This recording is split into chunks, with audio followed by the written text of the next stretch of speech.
Hi everybody, welcome back to Jason's Morning Mojo. I'm going to start this week off by telling a quick story, and it's about a man we'll call Frank. Now Frank is what's called a flat yard engineer for the railroad. So one day, the foreman for the rail yard was throwing a party and he gave everybody an early day. So Frank left his office, went out and started doing some of his duties. Well, his final duty for the day is to check the rail cars to make sure that there's nothing in them. No animals, no humans, no debris. So it was becoming dusk out and it's getting a little hard to see, but Frank peered inside one of the cars and he realized that he saw something in there. So as he crawls inside, the heel of his boot pops the door. So as he continues walking in the car, he realizes it's getting very dark in here very quickly. So he turns and realizes the door is shutting on its own. And before he can stop it, the door hits and the latch falls. Now something you need to know about Frank is he's an extremely negative man. He lives in the negative. So he starts beating on the door, right? Now he realizes in the haste of him getting from his office out there to finish his duties early, he left his radio on his desk. And these are the days before cell phones, so no communication with the outside world.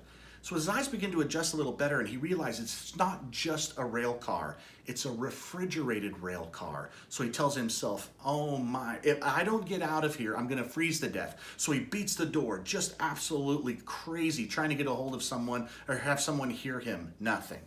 So as his eyes fully adjust, he sits down next to the object that he saw, which was a cardboard box. He takes the charcoal pencil out of his pocket and he starts writing his wife a letter explaining what happened, calling himself an idiot. I can't believe I did this. This was the stupidest thing I've ever done in my life. I love you, but I want you to know how I feel and what happened here, as these may very well be my last words. And they were. So about 2 in the morning, Frank's wife called the foreman and said Frank never came home.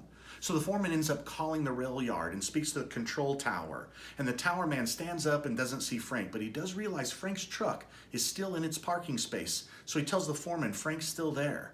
So the police, firefighters, the railmen, they all come out looking for Frank. And sure enough, they push the door open on one of the cars and there in the corner is Frank's body huddled up in a fetal position.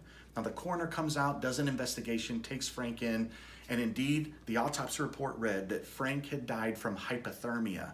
But here's the fascinating enigma about the story.